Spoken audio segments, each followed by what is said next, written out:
Good evening, good evening, good evening. Welcome to Bazutina Bantu. What are people going to say? What are people going to think?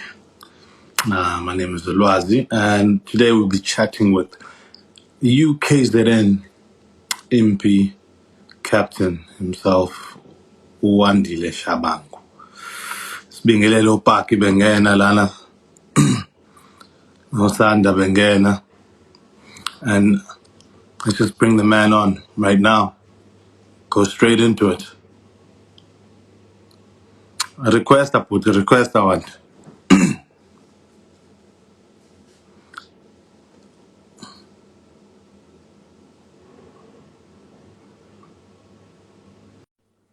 Yeah, so it's cool, man. Nomkhokheli wempi. Just waiting for him to connect. Bese hayi ke ziyasha. Hey, hamba kanjani? Great, Kabajan, Gadam. Number one. Sebunyameni lapho. Hey. Can't you see me? No, I can see you. But yeah. Yeah. Are you guys still in the bubble? Yeah, we're still in Pretoria. Oh, that's good. And just keep pulling my video session, man, for 2 hours. Any funda for 2 hours. Hey, yeah, no. That's what happens when you lose, you know. Aye. Long. 2 hours. 2 hours video session. This boy moves bad up.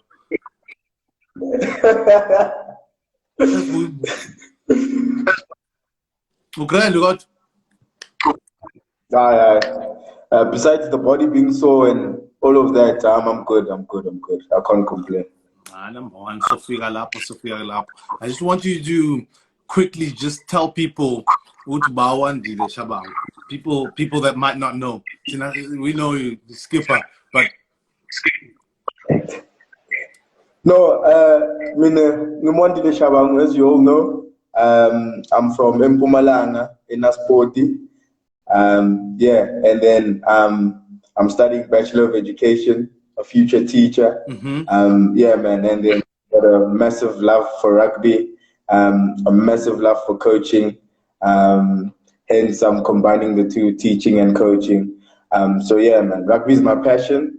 Yeah, and it's given me so many opportunities. And yeah, I've always been the rugby guy. Okay. So how do you end up in Durban? So after matric, the plan was to, get a contract and hopefully either be at the Lions or whatever. Yeah. But often things don't work out the way you want them to. And then I got an opportunity to, get a scholarship to UKZN. And at the time, actually, my mother actually said, if I get a scholarship and I pass matric, well, I'll get a car. So I was like, okay, let's do this. Yeah. And then so UKZN offered me a scholarship. And then after that, I came to Durban, but sadly no car, but it is what it is. Yeah. It was just an incentive, Baba. Just a band. Work. You'll get something. It's still coming. Okay, it's still coming. No, it's still coming, definitely. Yeah, well. No, but it's good. And the rugby passion, when did the rugby passion start? When did it come? Where did it come from? So the rugby passion, I was in probably grade 4. I'd recently just lost my father at the time, so I was a very angry kid. And then one day I decided to skip detention, went to rugby training, and then there was this guy called Marnus, the biggest guy on the field. Everybody was scared to tackle him. I pitched up to training, and then I was known as the guy that could tackle Marnus, the big oak. Yeah. And then I just loved that. And then from there, I went on every day just to go and tackle Marnus. Oh. And then from there, the passion grew. I started from C team to B team to A team. And then, yeah, that's how the love for rugby grew. Wena ngomthetho awuDavid wena ngomthetho. Ngokwebhayibheli awuDavid. AwuDavid ngokwebhayibheli. No, that's good, man. That's good. And did you play any provincial rugby while you were still in school? Yeah. So grade 7, I didn't make provincial. I wanted to badly, but I didn't make it. I remember I went to my mother crying. She asked me, "Oh, why are you crying?" I'm like, "No, my coach didn't pick me to go to provincial trials." And so I made a decision from there. I wrote my goals down in grade 8, mind you. I wrote my goals down that I wanted to make provincial. And then under 16 came, made the under 16 Pumas B team. And then, I don't know, things happened and things gelled together. And then I ended up being bumped to the Grand Como team. Okay. And then under 17, the academy team, and then of course matric year I made the Cravenwick team. How's Yash? And then again, you went down to KZN after that. Yeah. Just to the people that are in the comment section and people that are watching, yet again, thank you again for watching us. If you have any questions or any comments that you want to say, go for it. Or you can go to speech bubble with the question mark and just put your questions over there, and I'll read them out afterwards. So, when did you actually start playing for Imp? And how did that come about?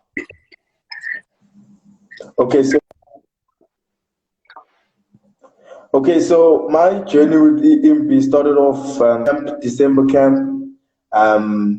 Coach Donald and the management team decided, no, this guy is too small. He's not good enough.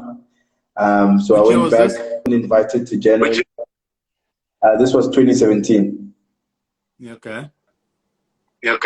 Yeah. So I wasn't invited back to January camp.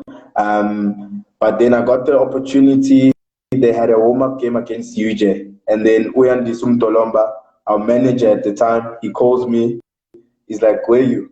And I tell him, "No, I just arrived." And then he's like, "Okay, we playing a warm-up game against UJ. Can you make it?" I'm like, "Yes, of course I can make it." And then went to the warm-up game, impressed the coaches, and then from there, that's how I started playing for Impi since 2017. So from not the camp to starting that first season. Oh, that's good. That's good. And who were some of the people that you looked up to in the team at the time? Because obviously you're a young gun coming in. Nakona, you weren't called up for the second camp, and now you're just being called up for warm-up game. Then logo. I'm pretty sure you had a couple of guys that you looked up to, or I wanna rub shoulders with these people in the team. Yeah. So I think the one guy that pops out of my head is Uskin, Tobegani Buthelezi. I think he had an incredible work ethic that I just admired. If he wasn't studying, if he wasn't doing extras, so he was like an example team. So he'd be out doing extras, he'd be doing this and that if he's not studying. And I looked at him and like, if I can be like that guy or even close, that would be okay. And then another guy, I think at the time, Kachen, our captain for 2017, good leader, solid guy. So these are the guys that I took up to in terms of the traditions of UKZN Impi, and everything worked. So I followed these guys. Also, another big influence was Umet. I forget his surname. He used to play prop and hooker. Umet Madi something. Mandioma. I forget his surname. Yes, Umet. And I remember from that UJ game, so those boys ran at us. We got like a 50 or something. And Matt, after the game, he looks at everyone and he's like, boys, what does like how can I put it? I just want to put it in his exact words. He looked at us and was like,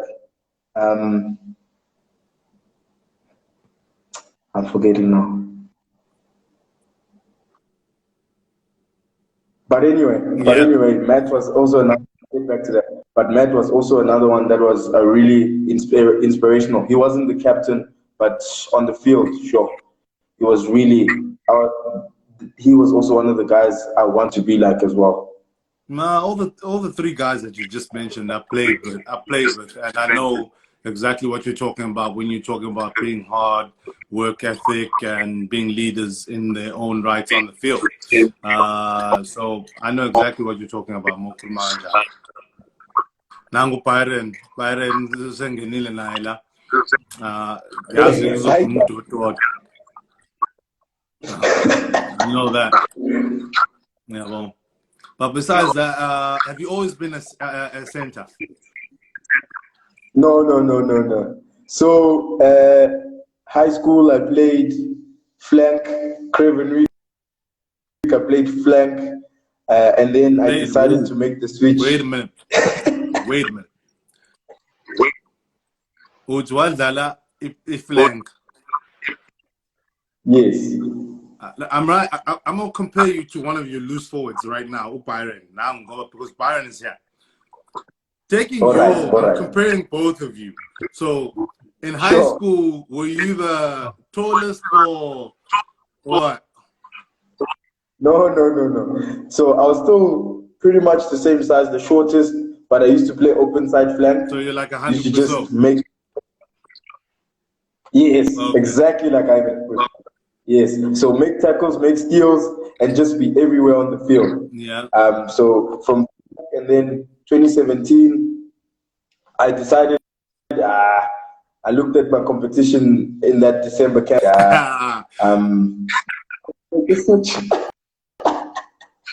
Trust me, that happened. Yeah, no. I was like, switch.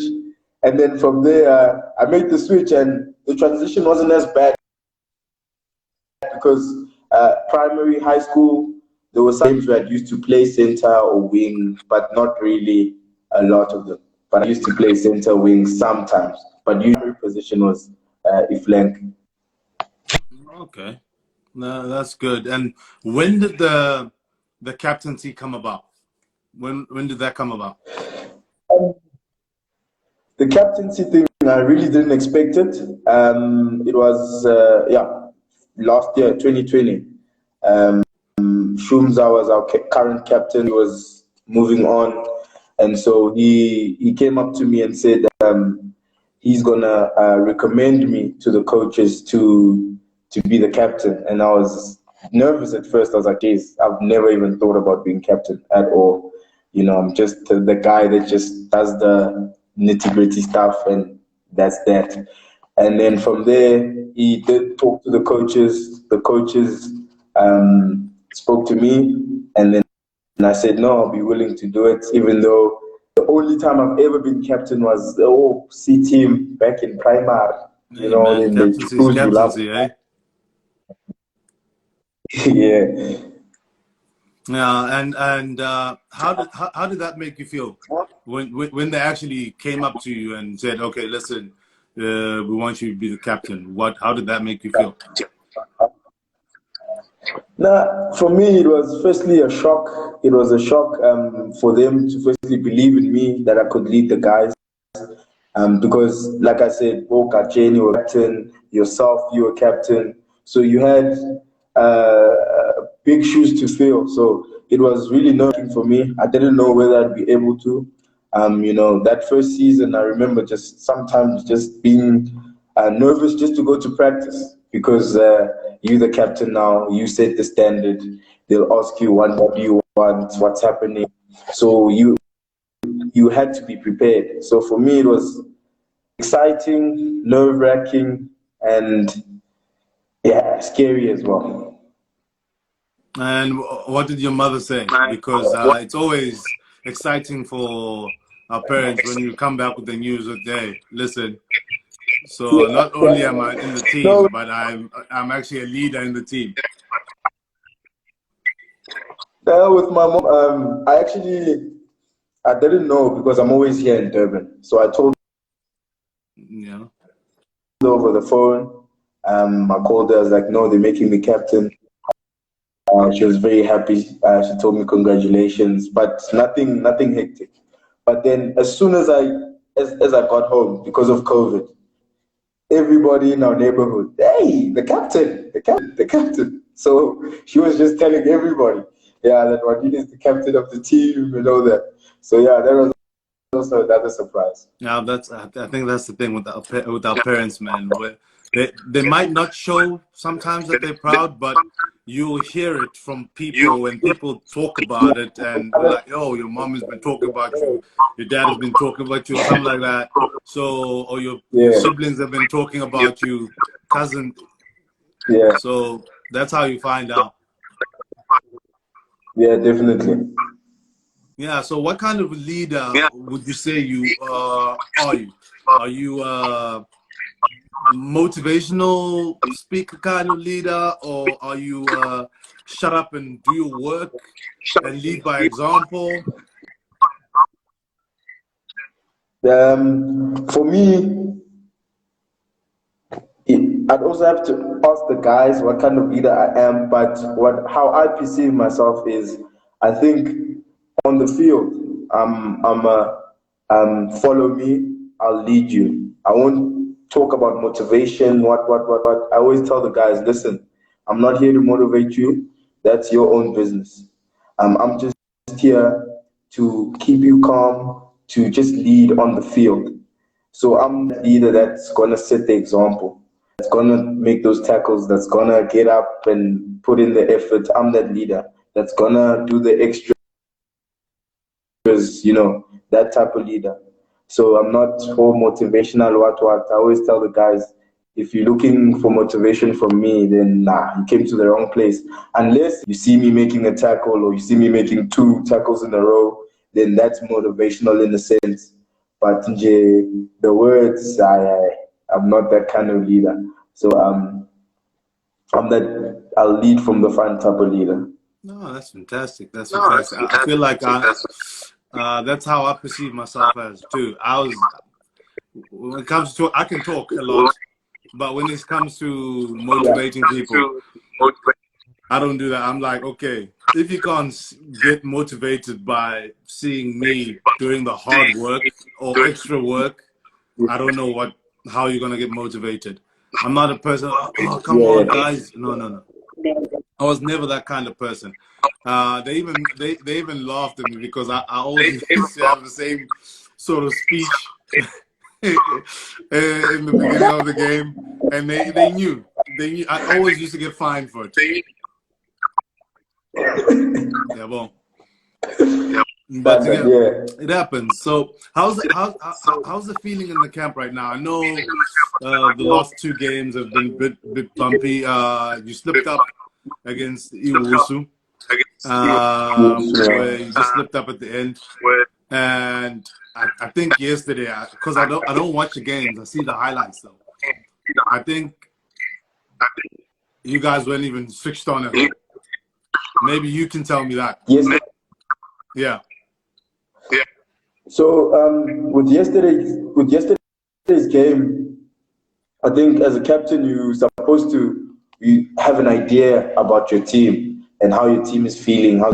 And comparing the 2 games, the Wusu game and the TUT game, there was definitely something different. The atmosphere was different. With Wusu, it was tense. It was, it looked like the guys were ready to go. And then with TUT, it felt like we had already won the game before we played it. And Okay. I picked up on it before the game when we were practicing, and I said something. But mentally, it's very tough, even as a captain or a leader,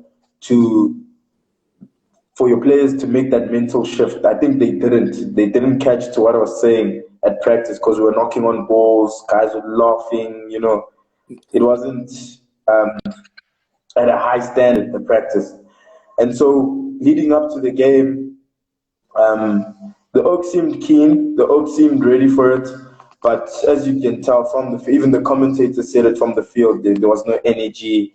There was just we were a shell of the team we were against Wusu. Yeah, because I'm thinking with the score you had against the first game was against the Rhodes. So the score against and the how you played against Rhodes and how you played against Wusu. Then the score, I'm like, there must have been a mental switch here. Something happened. Yeah. You see? Yeah, no, it definitely was mental. It was mental. And it's not even some people will say maybe it was the changes and whatnot, but I think besides the changes, I think mentally we just weren't prepared for the game. And TUT were very prepared. They wanted us. You could see it. They were high-fiving. If they get a scrum, they high-five. They were loud. Even the commentators touched on it that TUT came out guns blazing. Yeah. Now Andile said, I think he's talking about your captain. Andile, you got bounces on. And when is that also motivation? He won't really comment to Andy. No, it happens, man. It happens. Hey, it happens in the game. I don't think, for me, I don't think there's a player in their life or in their career that can say they've never been stepped, bounced, or smashed. No, if players tell you they've never been bounced or stepped, that means oftentimes they don't put themselves in a position where they're gonna make the tackle. Because Andy, the bounce he's talking about, I remember it very well. It was the 7th flank coming at me, and I was standing almost, I think it was pillar or post coming at me. But you gotta put yourself in those positions for the team either way. Man, and as Coach Donald, Coach Donald says, sometimes you don't have to make the tackle. You just have to be the speed bump, and so the other guy just makes the tackle. So it's a team thing. And Wandile, I don't know if he's ever been in a team sort of environment, but he also understands that oftentimes even that bounce just gives him that 2 seconds. Your other teammate will come in and tackle the guy. No, I know exactly what you mean, man. Sometimes you can see it coming. You can see it with Abonala. But I'm not gonna move. I'm just gonna ride this and get back up.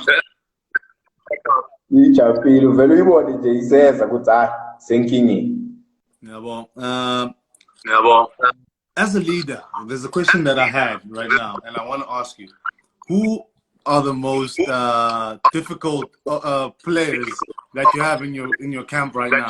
That you know when you're on the field, they're difficult to control. Once they have a loose head, which players are those? I think name my players, name names, but I think time. One player that you try control him, but always the scrum half. I think the scrum half, must scrum half. When they try to make their own plays, they make their own plays, and then you like, how? Tell us you're gonna box kick, then we'll chase. But it's not, no, but I saw an opportunity. So definitely I'll scrum half who one. Yeah. I think he's one that it's hard to keep him under control. Who else is a bit of a problem? Maybe I'd say any people that backchat the ref, any people that throw a bit of a scuffle around in the ruck. Upairen sekaphumile manje. Mara upairen referee even said, Captain, please, you're number 6. I've had enough of him. Tell him to shut up. Hey man, it's tough when it's like, what did you say? What did you say to him?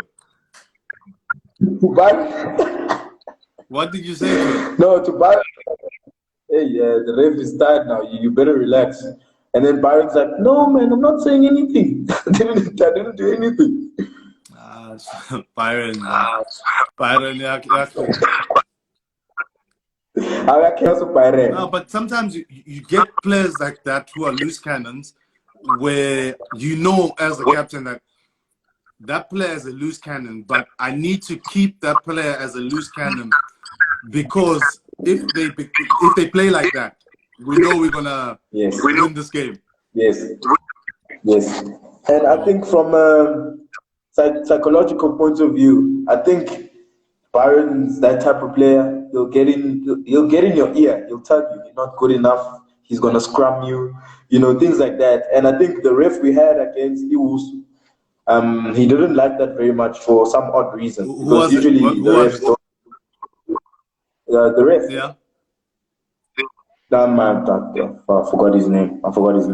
But because Byron wasn't even like holding or punching. He was talking the whole time. He was just chirping them the whole time. And the ref came to me and he says, "No, please tell your number 6 to shut up." And I'm like, "Oh, ref, that's psychological. How can you tell someone to shut up? He's getting in their mind." But he wasn't having it. But the ref against TUT. I asked him because I was like, "Hey, the ref on when we played, he had a problem with our guys chirping and whatnot." And the ref said, "You know what? In the spirit of the game, we shouldn't allow that. But you know what? I won't really get involved in that stuff. That's you and the other team." And I was like, "Okay, no." I feel like, Mina, at least unless it's an insult, then. But if you're just chirping is nothing. It's just banter between players. Yeah, and that's what Byron essentially does. He's just chirping the whole day, chirping the props, the flank, the scrum up, telling Tenny is coming, all those things. It wasn't like he's swearing or anything like that. No. No, that's good, man. And how is the vibe in the bubble right now with the team? Right now, after that TUT loss, it's a bit. I wouldn't say down, but it's a bit down compared to the win against Rhodes, or even the loss against Wusu was devastating because those games lose 1 point. It's very tough, but bounce back quickly. And with this one, it's how did that happen? And it's very difficult to handle how did that happen rather than, okay, we played for 78 minutes against Wusu, but with TUT, didn't pitch. So, the vibe is a bit down. And I think the most difficult thing as a captain is trying to sort of galvanize the guys again. So we reset and we go again. Who do you guys have this week? This coming Wednesday? So we're actually playing tomorrow. We're playing EPUT. Guys, I don't want you to say anything. All I'm saying is that if this has to be your motivational game. That's all I'm saying. If this has to be your wait, I don't want you to contradict yourself. Let me do the speaking. I don't play anymore. I am not the leader. I'm just as a fan. I've been seeing the cricket scores. Shout outs to them for sticking it out and being in the competition. I expect nothing less than a 120, guys. That's my all I'm saying. Wait, don't say anything. This is all I'm saying as a fan of UKZN Impi. If you play that Impi rugby that we know, that should be easy. So that's the game we need to really get back into that. That's all I'm going to say. But another thing, you know how they say winning is a habit, so is losing. You know that, right? So you're saying that the vibe right now is a bit down and mellow, but hey, listen, you guys need, the leaders of the team need to start speaking a bit of positivity. I'm sure you guys have been doing it. Speak a lot of positivity, and we need that cricket score. Hey, I'm always, Usi's always here. Usi's is here. She's always updating me. Yandisa, there's an update, Yandisa. Sure. Always. Sure. So please, nothing less. Please, all Africa, they need to be distributing, putting people in gaps. But the problem is more Africa, man. But still, that's no excuse. Dude will get the job done. My man, get the job done. That's all I'm saying. So just to finish off, what's next? Where do you guys wish to? Obviously, you want to get promoted. I don't know if this is a promotion yet or not. No, it's not. It's not a promotion yet. But hey, like I said, as a fan, Sizo as a fan, I've seen there's so many people that I have in contact, my friends.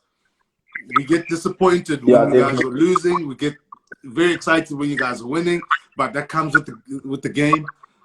What I want to see, I want to see that trophy being lifted by you this season. I'm not having a score, nama point, na onke leonto. I'm telling my point. Gifuna ni promising there, pay. That's all I want. So there's a last thing I'm going to say. I'm going to ask you. Any words of motivation for people that are watching out there? Then we'll close it up because so shall I start? All right. No. Firstly, I just want to thank everybody. Hey, actually, if it. So for me, I think firstly, thank you to everybody that's been watching the games and supporting. I understand the frustration when you expect us to win against DTUT or you expect us to win against WUSU. But thank you for the support. And just from a motivational point of view, I think I'm a good example. Probably always the smallest one on the field, but always the hardest worker. I never thought I'd be captain, but here I am leading the team. I'm playing on live television. So yeah, you know. So I'm blessed. And for you, you shouldn't be discouraged by failure. I think that's a very important thing. I've failed so many times. I mean, I didn't make under 13 provincials. I didn't make so many things. I didn't even make it to the camp in 2017. I didn't make it to camp in January, but I got an opportunity and I took it. And I think it's just being in the now. And by now, I mean no opportunity wasted. That's what now means. No opportunity wasted. So if you fail and then they give you your opportunity, you better damn well take it. Yep. And I've taken mine. I'm the captain of UKZN Impi now, and it's a privilege to play with these boys. And to the naysayers, I think we don't go out there and try and lose. That's not what we try and do. We just didn't pitch on the day, and that's man. That's what happens. But as leaders of the team, we'll regroup and we'll go again. Well said, man. Well put. All I'm going to say is that to you and your boys, all the best. We are definitely supporting you. Never mind. Put the last two speed humps behind you, 2 losses behind you. Focus on the rest of the season. We are fully backing you, and keep up the good work, man. And thank you for coming and chatting with me here. No, it's an honor. It's an honor. Send a shout out to Coach Donald. I haven't spoken to him in a while. All right, okay. No, thank you again. Showcase. Have a good evening, bro. Okay. Sure.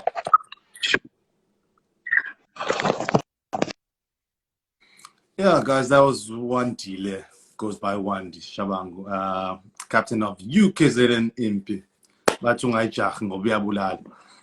Anyway, thank you guys for joining us this evening on Bazutina Bantu. What are people going to say? What are they going to think? I am Loazi, all the way in France. Have a good evening. Have a great week. Cheers.